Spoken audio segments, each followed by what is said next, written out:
Ratusan masyarakat Karo dari berbagai daerah di Sumatera Utara mendeklarasikan dukungan terhadap bakal calon gubernur Sumatera Utara Bobi Nasution di Pilkada 2024. Masyarakat Karo berharap jika Bobi terpilih menjadi gubernur Sumatera Utara, Bobi dapat meningkatkan potensi pariwisata dan pertanian.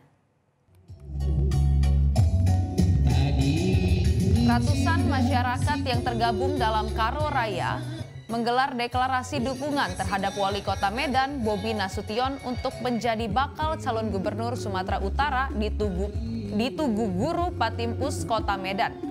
Dukungan ditandai dengan pembacaan pernyataan sikap, yakni masyarakat Karo siap mensukseskan pemilihan kepala daerah dengan memberikan dukungan kepada Bobi Nasution menjadi gubernur Sumatera Utara 2024 hingga 2029.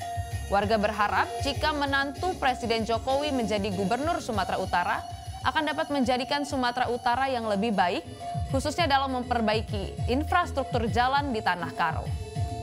Kota Medan yang dulu disebut dengan Medan Putri, bulan kita Guru Patimpus ini. Jelajahi cara baru mendapatkan informasi. Download Metro TV Extend sekarang.